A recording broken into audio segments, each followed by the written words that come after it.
Hi boys and girls, it's Shane, and not everything about being a landlord is just making money.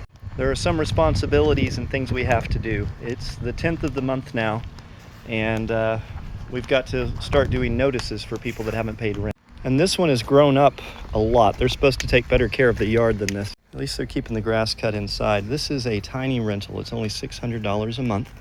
It's a studio, but it is private with its own private yard and patio area and place to park. In all my time doing landlording, I've only ever had to do one eviction, but sometimes we do have to give notices. This person has literally blocked me, so I tried to send them a message via text, and I got a blocked return message, which is not good. Don't block your landlords. I probably would be still more lenient with them had I not gotten that kickback. Also, things like letting the grass get this high is going to lead to city notifications for me for cleanup.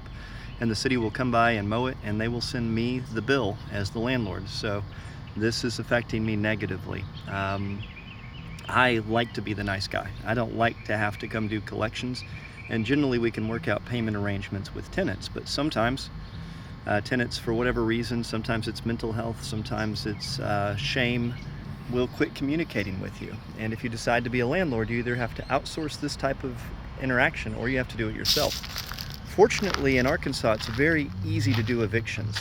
So if somebody needs to be evicted, it's very, very inexpensive and it's very quick. I can have these folks out. This is a 3-day notice. That means come Tuesday, if they haven't gotten to me with rent or communication, I can file the paperwork and they could be out Thursday or at the latest the Thursday following. Our city will literally have somebody out within 24 hours of court, and court is held each Wednesday. So if there's enough room on the docket on Tuesday, I could have the sheriff out to change the locks on Thursday, and it'll cost me less than $150. That sounds scary. A lot of people think, oh, I'm glad I don't live in a state like that. But that's what lets me take a chance on a tenant. These tenants, if you were a follower back in November, or I think it was December, we had the mysterious missing tenants. They were in a much bigger, more expensive house than this one, and they ended up with some major problems and couldn't stay there. They couldn't afford it as a result of those problems. So I put them in my cheapest rental. This one is only $600 a month. And I can take a shot on a tenant in this situation that's not doing well and having an issue because I know I can evict them quickly.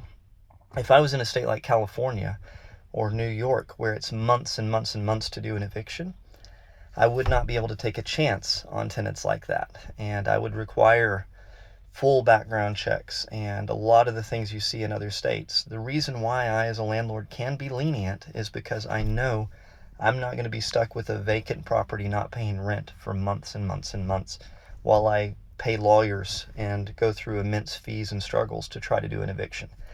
The easiness of an eviction sounds terrifying from a tenant perspective, but it actually makes landlords more lenient with you than other places would be. It also means that usually if I need to ask somebody to leave, they will leave because they know the eviction process here is easy. So it saves me on paperwork. It saves me on a lot of headache, and I really think it makes the experience more pleasant. To be clear, it's not a pleasant experience.